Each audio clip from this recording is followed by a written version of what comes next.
and welcome. I'm so glad you're here for this month's presentation, the People First Potential Bright Talk channel. We do this once a month, and then we have some replays in between, and we have just posted all of the presentations that are planned for 2024. So jump in there and register for some new ones. Our focus will be heavily on connections and clarity and gaining some confidence so you feel in control, but both personally and professionally. For those who are new to Bright Talk, I'm Deb. It's very nice to meet you. And I want you to know a couple things about the platform. First of all, look right below the slide that's displaying for you, and you're going to see a little tab called Attachments. Drop that down and you'll see that we're loaded up. We always try to load you up with some bonus resources, some next steps that you can take afterwards. At the top, you ought to see the slides for this presentation, should you wish to download those. That's for your use. Of course, it's all copyrighted material, but if you would like for your own use to take some notes or have some refreshers, by all means, help yourself to the slides there. I also gave you a way to connect with me on LinkedIn. I appreciate that when we're able to stay in touch after a presentation. And then you have some bonus resources, which I'll mention as we go, just some next steps that you can take to build on what we're working on here today. Now, this presentation, it is specifically designed for people who are new to management, but I got to tell you, even folks who have been in management for years will probably find some value here because there are just some things, unfortunately, that they don't tell us. They don't tell us when we have something that's changing because we're going into this new role. I hope that if you're here live with me, that you are watching the questions and posting questions for me. That'll help folks who come in later. And Matthew, hello, good to see you, hear from you. Matthew just asked me if I have a new book coming out, and in fact, I do. It too is all about gaining connections and clarity and control. And that is the 10th anniversary edition of Discover Questions, but it is no longer for salespeople anymore. It's for everybody in all different kinds of parts of your life. And I'll tell you what, I'm not sure that it's in the attachments, but I'll tell you how to get there. If you want to come to the launch party for the book, where we'll be giving away autographed copies and a whole lot of other stuff, if you want to come to the virtual launch party, it's on September 28th. And to find that, go to People First Leadership Academy. I'm sure there's a tab in attachments for that one. And then just take a look at all the 70 some odd classes available to you there. Many of them are free. And consider this your personal invitation to attend the launch party. Just RSVP by clicking the button over there. Thanks, Matthew, for the question. Thanks, everybody, for letting me take that tangent. All right, a couple of other things you need to know about the platform and about today's presentation. I appreciate your reviews and your comments. They always help me to figure out what to do differently the next time. So whether you're live or came in later on demand, please leave me a review and any comments that you might have. If you're here live, post your questions because I guarantee the vast majority of people who come in later on demand will probably benefit from questions that you're asking here too. So don't hold back. So thank you very much. Now, you have either recently been promoted into management or you have never heard some of the things that we're about to show you here today. Either way, don't be alarmed. You're not alone. This happens to a lot of folks because, you know, the misperception is that you become the supervisor or the manager and you're just going to keep doing more of the same thing that you used to do when you're a frontline contributor. In fact, you'll be now the turbocharged version of yourself as a frontline contributor. And the problem is when you do that, it has some unintended consequences that you may not have thought about. So I'm going to tell you some truth today, give you some idea about some of those unintended consequences. As I said, I'm Deb. Most important thing you ought to know about me today, besides this book that's coming out and the fact that we got lots of content for you here on Bright Talk, these are 45-minute one-way presentations. And we don't have a lot of opportunity to interact except for the questions you can post during the live presentation. If you're someone who prefers presentations where it's two-way, I encourage you to come to the Leadership Academy. That's the second URL that's on screen there. Pardon me, allergies. I'm losing my voice a little bit today. But peoplefirstpotential.com is where you can go to get the 90-minute free, fun, interactive workshops, all different sorts of topics. One of them that's really relevant here today is the are you a supervisor or a super doer? There's just a little bit of crossover in content, what we talk about there versus what we talk about here. But that's the one where we can do some deep dive discussion about things that are real and specific to your own situation. There's also a class called Workplace Conversations. It is a much more involved immersion experience with one to one coaching and supervisory skills training. So check that out too. Now, here comes truth bomb number one, and that is that there are probably 5 things nobody's ever told you. I'm going to take you through each one of them. 5 things that we sort of mask, we disguise, we put in the background. We assume everybody knows, and we never talk about it out in the open, and that creates a lot of mistakes, a lot of problems for anybody who's new to management or a veteran in management but hasn't heard these things before. The first one is what I was teeing up a moment ago. Your old job and your new job are quite different. Even if you're what they call a working manager or a line manager or a lead, which means you bear some responsibility for output and you're still doing that frontline contributor work, but now you have these extra responsibilities. Even in those situations, your old job just isn't going to cut it anymore. Now, I want to show you what I mean by that. And I'm going to borrow from a really good book called The Leadership Pipeline by Ram Charan and some co-authors, and he describes it. I've tried to put some graphics into it to illustrate this for you. What you see here first on the cross-hatched lines that make diamonds there, that's his illustration.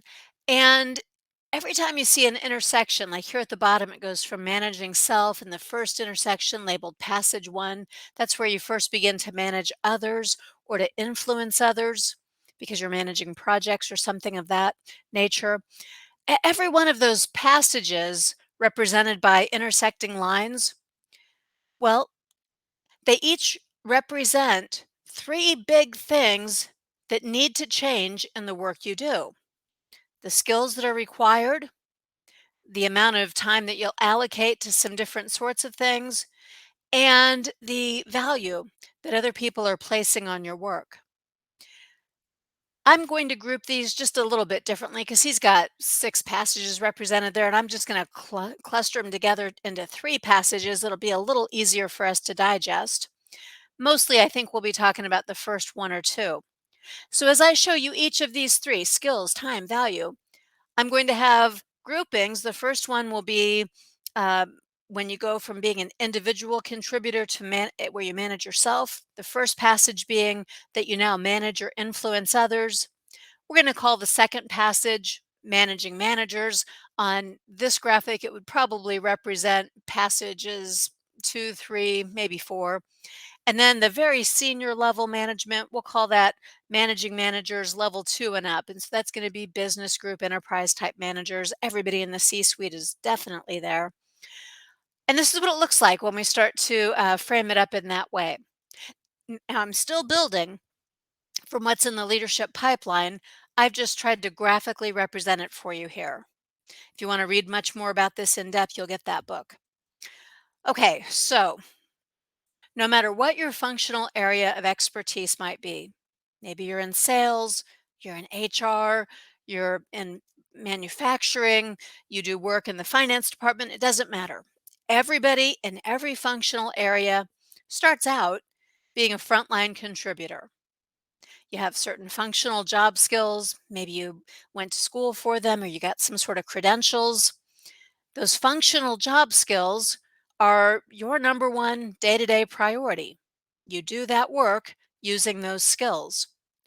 And depending on the kind of work you're doing, the kind of company that you're in, you've also got some responsibility for being a team player, right? Supporting the company and the people around you, turning your work in on time, answering questions where you have things that are going from one person to the next in the workflow. Of course, you're expected to abide by company processes, procedures, perhaps values, and the relationship building that you do, it's for you. It's for friendships that you're forming or for collaborations that you need to get your functional work done.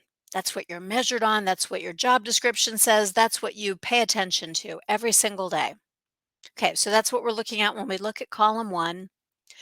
Now, column two, it's labeled managing and influencing others, the one that's in blue. If you are a supervisor, lead, manager, and you manage people or you influence people, there's a lot of new stuff that shows up in blue. And this is confusing. See, people who are high achievers as frontline contributors, well, poof, they get promoted one day. Now they're managing and influencing others, and their tendency, their natural tendency, is to stay in that comfort zone, doing the very things that got them promoted, the very things that got them accolades. And there's something else that confuses this issue.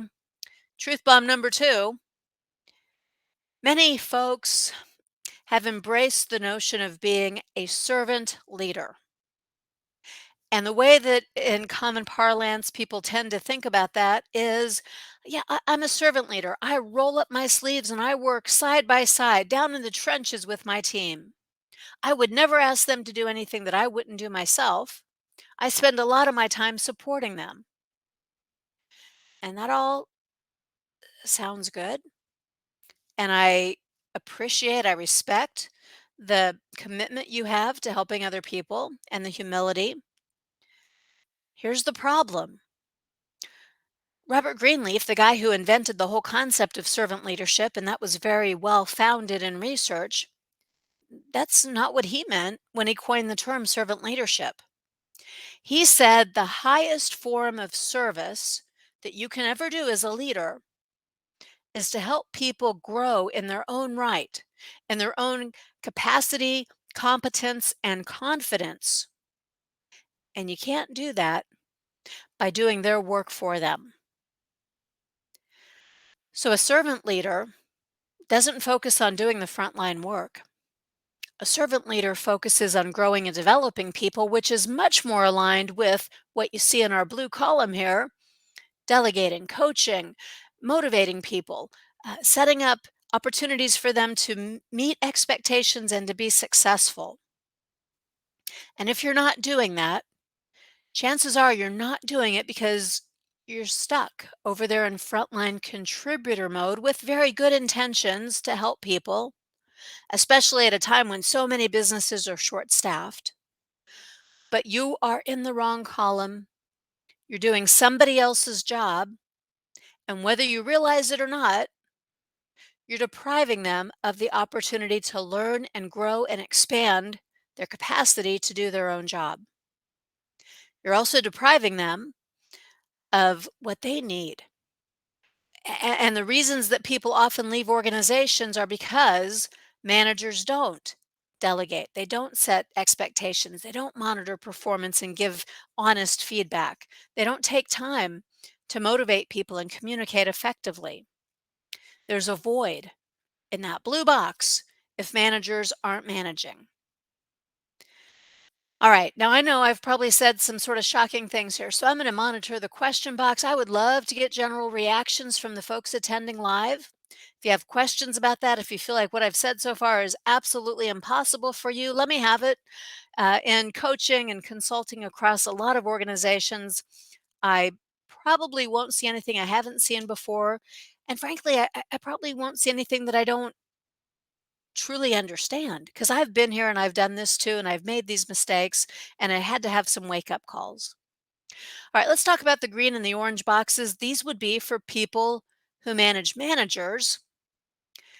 And if you have gaps where it's blue, it's probably because the people who are in the green haven't held you accountable for doing managerial work. See, that's one of the job duties that they have. And here again, no shame, blame, no finger pointing. Maybe they just don't know what they don't know. They've never been to a wake up call like this. They've never been to good supervisory skills training, like what I mentioned called workplace conversations. Maybe they've never done real work around leadership development. Everyone's doing the best that they can. Everyone might have within your culture some, sort of wrong-headed notions about what it looks like to truly effectively manage people and help them grow. Now, these are just the skill requirements, and I hope you're looking at this as sort of a checklist for yourself, but there's also a change that you might need to make in how you spend your time. See, back when you were a frontline contributor, you spent time on output, quality and quantity of output, and whatever it was that was expected in your role. And you might think, now that you're a manager, that you'll get to some of these other things when the output is where it needs to be, when other people are doing that and you no longer have to. And so you've put on the back burner things like creating clarity to set priorities for the team. You probably skip one-to-one meetings or often reschedule them. You might not take time for future focused project work and planning. And maybe you're really not communicating all that effectively, not one to one, not to the group, not as a cascade, maybe not even with other managers of other teams where you have an opportunity to tap into the big picture. And if you're not doing what is in the blue box, chances are pretty good that your boss isn't doing what's in the green box, not coaching you, not spending more time on strategic work and communicating, especially around change, in ways that you can understand. Now, I don't want to imply that you have to wait around for your boss in the green box or way up there in the orange box. You don't have to wait for those folks to do what's outlined here. Even if they don't, you've got complete control about making sure that you meet the needs of your team by more often doing the kinds of things that are outlined in this blue box.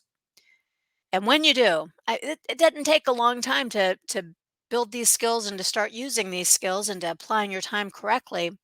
When you do, you'll be so surprised at what you see. And I'll tell you more about that here before we get done. But for now, suffice it to say, this is game changing stuff. Unfairly, here's something else people don't tell you. They don't tell you. Maybe until you get to a performance review, actually, more often, not until you go to apply for some next level job. And then they say, well, you don't have the stuff we need for leadership. And this really rankles me when I hear stuff like that because I just think this ought to be out in the open. Okay, so the value that's placed on your work ought to be represented in your performance appraisal. Right? It should be very clear for you. Your expectations, your KPIs and metrics, your performance appraisal. It should include things like the success of your direct reports, but it probably doesn't. Your KPIs probably have a lot to do with your functional technical work. Classic example, salespeople have sales goals. Sales managers have sales goals too. It's just a roll up of all the people who are direct reports to them. And that's it. So, of course, sales managers focus on sales. They don't focus on the development of salespeople because they have no KPIs or goals that are related to the success of their team except for that functional technical success, which is very short term kinds of thinking. It doesn't really create a strong bench for the organization, doesn't help the manager to bring people up, and doesn't allow the manager to advance very often either. So that's really unfortunate. But as I said, these are all things that you can control. That was just one thing that's in the playbook. Do the job that's your job. The second thing to know and to think about doing differently is very much related. That's about knowing that what got you here won't get you there. And I just want to say when it comes to what got you here won't get you there, that if you're thinking about yourself as the superstar performer because you're now the supervisor, you're probably missing the mark. Yes, I know. It feels good to be the one everybody brings problems to, and you can solve them. And it feels good to be the highest performer. And it feels good when people know that you are the resource, the go to person. So you're donning your superhero cape, you're swooping in to save the day, you're doing the frontline work for people. When they have questions, you've got answers. But at the end of the day, week, month, quarter, how much have people developed? How much have they grown when you're jumping in and doing that work for them, answering those questions for them? Dependence on you is only going to exhaust you. And it's only going to eventually frustrate others who feel like they don't have any growth opportunities on your team or in your organization. You don't mean to, but you're suppressing growth and you're making your own job in life a lot harder than it has to be. As I said, there's a free class called Are You a Super Doer or a Supervisor? And that is over there on People First Leadership Academy.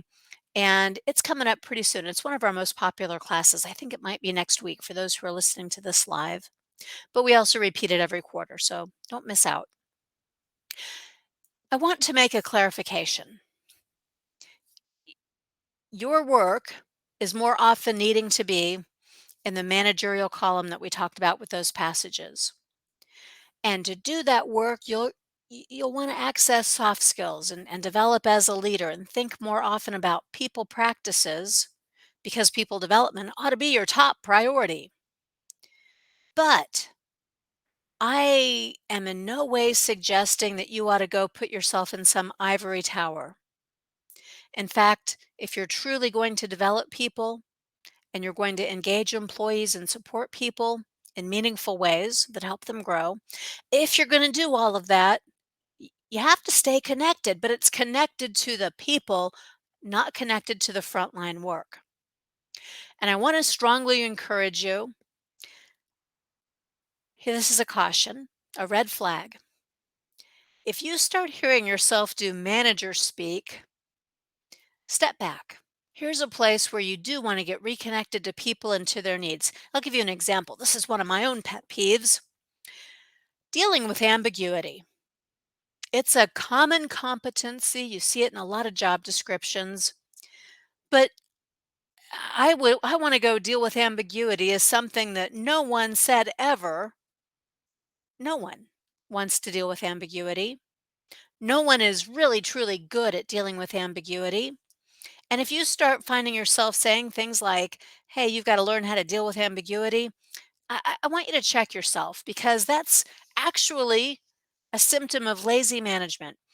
Your job is to create clarity, not to expect others to deal with ambiguity because you didn't create that clarity. And I encourage you to challenge it in your organization too. If you see it in a job description, call it out. It's a widespread misperception, shouldn't have to be that way. Creating clarity is what people need from you, and it's where you're going to be able to accelerate your own success too. That job title that you've been granted, poof, you're a manager, a supervisor, a lead, whatever it might be. That job title, it'll get you access into some certain meetings. It'll get you some information and it will get you some ability to push other people. They will do things because they have to, since you said so. But I'd like to encourage you to leverage that as infrequently as possible. It does lose its power if you overuse it. If you show up as very command and control, going by the rule book, using your authority to force people, coerce people to do something, they're only going to do it until you're not looking. You're going to wear it out. You'll wear them out. And you'll be depriving them of opportunities to do things for a higher meaning or purpose. You're going to end up being the title instead of the human that you entered into the job being. So try to go for heart and soul more often. Heart and soul. That means I'm motivating you because I know what's important to you. I'm inspiring you because we together have some shared goals and aspirations that will benefit us all. I'm taking time to explain the why. Just do it because I said so is different from, hey, y'all, this is what we need to do. Here's why. And when we do, human to human, heart and soul, it resonates with people. It helps them to do things because now they are invested instead of you're looking over their shoulder. I'll say it another way. Think about this as the difference between lighting a fire underneath someone, which you have to do again and again and again, versus igniting a spark within somebody. That kind of a spark, it burns brighter, it lasts longer, it gets more work done with less management pressure. And that's what you want, right? You want a team of motivated individuals who are all contributing at a high level. Okay, one more truth bomb. I want to preface this one though. I'm going to put it out here, but I don't mean it as an indictment. I don't mean it in a negative way at all. I mean this as a completely neutral statement. It's just a fact that management isn't right for everybody. Now, before you go turn in your letter of resignation, step back into a frontline role, hold on, give yourself a fair chance here. These are the kinds of things I'd like you to think about. First of all, do you really truly yearn for and miss the frontline work, the comfort zone work that maybe you keep going back to? Do you miss it so much that you truly regret taking on a management role and all these additional responsibilities? Do you miss it so much that you'd rather make less money and stay in that role? Or is it more that you're just uncomfortable? You'd like to be a manager, you'd like to be a supervisor, maybe someday you'd like to move into some even higher level roles, but you're so uncomfortable because you've never really learned how to set expectations, give people feedback, hold people accountable, do the work of managing. If this is a matter of I'm not comfortable as opposed to a matter of I know how to do it, but I don't want to do it, you have a choice. You don't have to retreat back to a frontline contributor role because of that discomfort.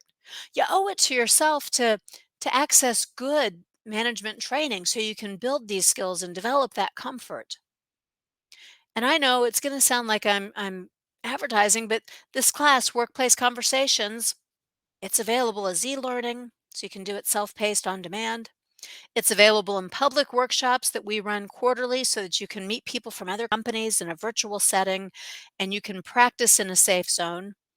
If you got a whole bunch of people in your organization who are dealing with the same issue, well, bring us in. We've got this available in English or Spanish language, and we'll customize it either virtually or on site to make sure that your team of managers has the skill to displace the discomfort. One last thing that makes management a question mark for some folks. This is for people who get promoted from within, especially. There is a difference between being boss and buddy, and it's a difficult transition to make. It's doable. I personally have done it. Wasn't easy, but you've got to be willing to make that break. If you are so tightly connected to the friendships that you have on your team that it will be impossible for you to ever hold anybody accountable, I'll say two things. The first is these are maybe not true friends if they're not willing to respect your new position. So I'd ask you to think about that first. And then, second, if no matter what you do, no matter what they do, the friendship is always going to override your commitment to the new job level and to the company, if it's going to be impossible for you to manage, then at least in that setting and scenario, management might not be the right thing. And that's okay. There should be no shame whatsoever in stepping back to a frontline contributor role if that's the place where you're going to be more happy and productive and be able to make the contribution that you truly want to be making. All right, now there's one great big concept that wraps around everything that we've said here. So I want to take the remainder of our time to talk about that. And this is employee engagement. Let me define it first. Employee engagement, more than just some buzzword in business, more than the name of some survey you've got to do every 1 or 2 years. The meaning of employee engagement is that it's a heightened emotional connection that an employee feels toward the organization. And notice that this is cause and effect. Only if somebody feels that heightened emotional connection, then they will be influenced to apply additional discretionary effort to their work.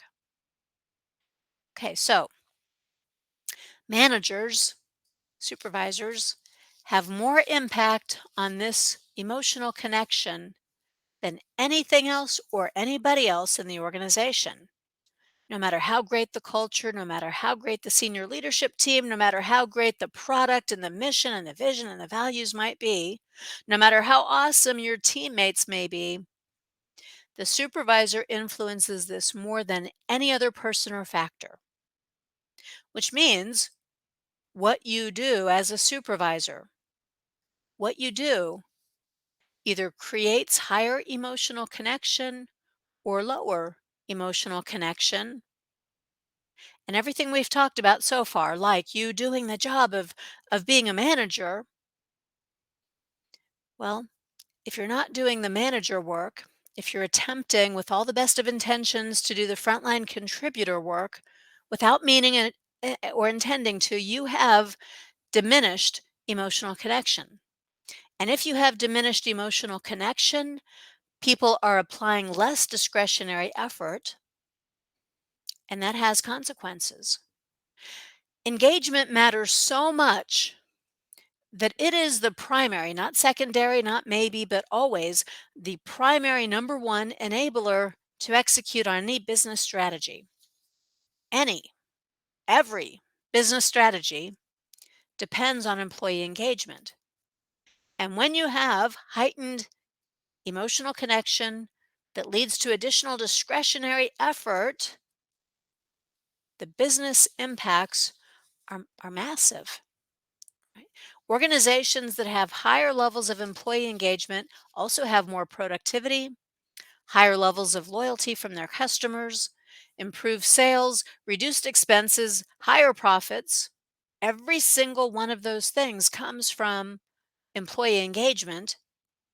And remember what I said, employee engagement is influenced most by what a supervisor or manager does. It's your behaviors of managing that unleash all of these benefits. And nobody ever told you that, I bet, when you took your job. Nobody ever said, this is how important your job really is. This is why it matters so much for you to do the work of supervising and managing, and why it's imperative that you get the skills to be able to do that. We go along not ever knowing that, and it's completely unfair. Now, just in case you're wondering about that word emotional, because I know a lot of folks, we tend to think about the more rational kinds of things in business. Emotions are not comfortable. But emotional commitment is what truly drives engagement and discretionary effort. If you're relying on the rational commitment stuff, that's the command and control. That's the if you want a raise, if you want to get a good review, if you want to be able to get that extra time off, right? If you don't want to get written up, those are all rational drivers. Emotional is different. Emotional is because I care. Emotional is because you told me why and now I understand. Emotional is I'm a part of this team. This team needs me. I'm intrinsically motivated by that. So don't deny the impact of emotional. It carries a great deal of weight. I've said this in a few different ways, but let me just illustrate it for you one other way. Notice what's on the left. Everything flows from what the manager does, your activities and your attributes. Okay. Is someone committed to you? Are they committed to the team, to the organization, to the job? You are the number one reason that they would have any of those kinds of commitments. And, it's sort of interesting. Gallup research says this also. If you've ever read the book First Break All the Rules, that's Marcus Buckingham and co-author, can't remember the first name, Kaufman. Anyways, so the the important piece here, the number one reason that people leave jobs isn't because of pay, isn't because of extraneous factors. It's the number one reason is because people don't feel valued or acknowledged by their managers. I'm going to jump back. We've got a question here to define discretionary effort. It's a great question. Okay, so going back to our definition of employee engagement, that's where that first showed up. So let me step back to that. Discretionary effort, it, think of it this way. Every single day, every single person shows up to work, and they get to choose in every moment of every day how hard are they actually going to work? How hard are they going to try? How much are they going to do? Is it bare minimum, whatever's going to get me through this day and keep my job? Well, that's minimal effort. But in those very same moments, every single person also has a choice. Could I pour it on a little harder? Could I try a little more? Could I go a little faster? Could I do above and beyond? That's all discretionary. They have a complete choice about how much effort that they'll be using in everything that they do every single day. And that's what I mean when I say additional discretionary effort. It's about pouring it on, doing a little bit more, investing a little more effort. Great question. All right. Now, what we're talking about, this emotional commitment, primarily comes from two things. So, supervisors and managers, those who aspire to be, I would remind you that those boxes that we looked at as we looked at passages, you're going to see a lot of things that show up here now grouped just a little differently. You want to enable people. We all want to be enabled. When you enable people, you're telling them the work you do really matters. It matters so much that we're going to resource you and prepare you to do it well. And these are the kinds of manager activities that demonstrate that. You're delegating to people to help them develop. You're coaching them to help them grow. You're training them. That includes in soft skills. It doesn't have to be always functional, technical, technology kinds of skills, but things like how to collaborate, how to resolve conflict, how to communicate well. Those are soft skills. You're including them in the decisions that affect them. You're helping them to develop as a team, and you're connecting with them human to human, probably in one-to-one meetings. And if you want to know how to conduct really effective one-to-one meetings, there's a presentation here on Bright Talk you can go and access. It's on demand. All right, but enabling is only half of the equation. There's also something else, and that's ennobling others. That says the work you do really matters, and so do you. You matter to this organization. You matter to me, your manager. And because you matter, I'm taking time out of my busy day to do these things with you and for you. I'm taking time to get to know you.